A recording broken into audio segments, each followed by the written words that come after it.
guys, Balloon Boy here. Today we're gonna be reacting to some more horror Five Nights at Freddy's. Don't forget to like and subscribe. Let's begin. Story 1, let's go! I can still remember the first day I ever went to Freddy Fazbear's Pizzeria. The name sounded dumb to me, but boy, did I have a change of heart once I stepped foot inside.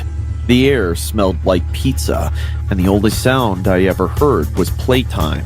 That, and of course the music on the show stage. The second I laid eyes on Freddy and his friends, I was in love.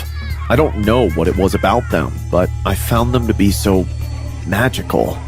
My friends and parents disagreed. They called the animatronics creepy and scary, but I couldn't see what they were seeing. Maybe my friends weren't so good, and maybe my parents didn't pay enough attention to me. But in my mind and in my heart, Freddy, Bonnie, Chica, Foxy, and all their friends were my real family. Nobody They were don't think quote-unquote they are. more lifelike characters like Yellow Bonnie, with employees inside helping to act out the show and speak some lines, but I always found the purely robotic friends to be more interesting. Unfortunately, my parents weren't exactly the richest people, so I didn't get to go nearly as much as I wanted.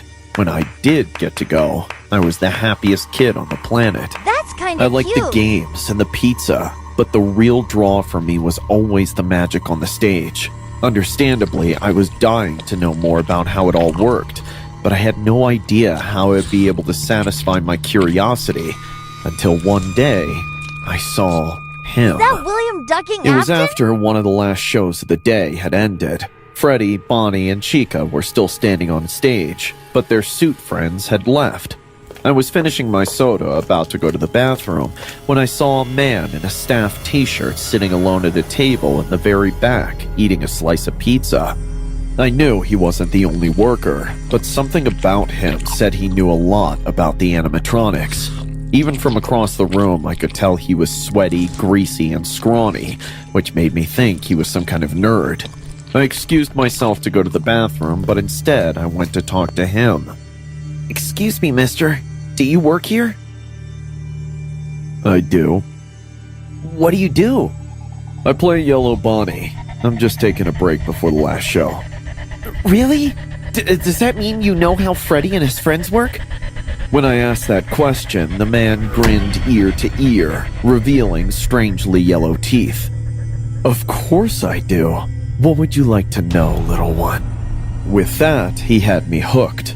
I asked him all the questions I had been saving up, and he told me the answer to every one. Soon, however, it was time to go. I just had to get one more question in. "Mister, how do you know so much about how they work?" That's when the man leaned in and whispered to me a bombshell of a secret. "You want to know something, kid? I'm the owner of this place. And by the way, you can call me Will." "No way!" "It's true. And I'll prove it to you after the show. I gotta go get back into the suit for now, but come back around here later and look for Yellow Bonnie." It was too enticing to resist.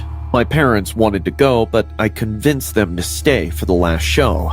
Afterwards, I knew we would leave very quickly, but my mom always went to the bathroom first and left my dad to watch me. Once she was gone, I waited for him to get distracted, and then I slipped out of sight. Who knows how long it took him to notice I was gone. I quickly made my way to the same place from earlier and stood there for a painfully long minute, until finally, I saw Yellow Bonnie walk around the corner at the far end of the hallway. She twitched and waved me over to her. I followed without even thinking. Right as I got to her, she started walking somewhere else, somewhere I never went. They didn't answer when I asked where we were going. Eventually, we got to a door that said employees only.